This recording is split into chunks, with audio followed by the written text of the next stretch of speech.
আপনার বাসার ড্রয়িং রুমে সুট বুট আর নোট থাকলে তার চায়ের রং করা হয়, চিনি একটু বেশি হয়, বিস্কিট বনফুলেরটা লাগে।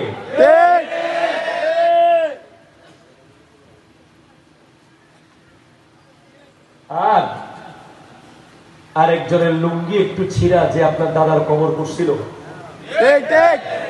ওনার জন্য রং চাও আপনার ঘর থেকে আসে না। আপনার কমিউনিটি সেন্টারেও বৈষম্য হয়ে গেছে। আপনার মেয়ের বিয়েতে তারা খেতে পেরেছে যারা সবসময় প্রতিদিন খায়। আপনার মেজবানের টেবিলেও বৈষম্য হয়ে গেছে।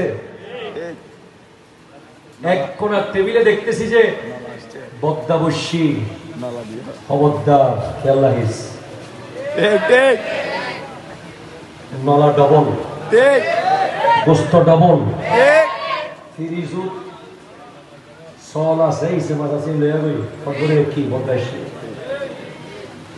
পৃথিবীর দুই জায়গায় বৈষম্য নয়।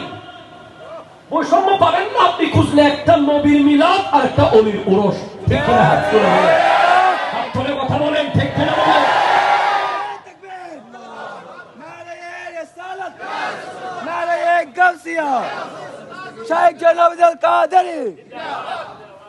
আজকে বিরিয়ানি কয় রকম করছেন? কয় রকম করছেন? কি দিয়ে? গরু মাংস। কি ভাই, ছাগল দিয়ে একটু করবেন না ভিআইপিদের জন্য? আর একটু লো ক্লাসের জন্য মুরগি দিয়ে করবেন না? কি করলেন এগুলো? প্যাকেট কি বড় ছোট মেজো সেজো আছে না?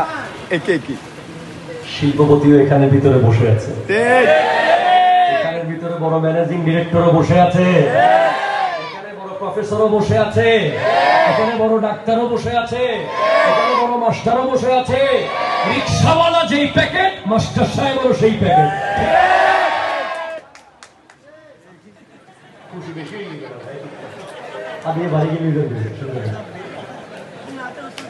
আপনি বুঝতে পেরেছেন, জবাব পেয়েছেন। আপনার বাসায় সেটা আপনি কোনোদিন পারবেন না। ঠিক কিনা কথা দিলেন? একমাত্র মাহফিলে সম্ভব যে বৈষম্যহীন খাবার সার্ভ করা। ঠিক কিনা কথা বলেন? ইনশাআল্লাহ আরো কথা আরো বলবো ইনশাআল্লাহ। যাই একজন হাতে রসুল, একজন হাতে রসুল, একজন হাতে রসুল।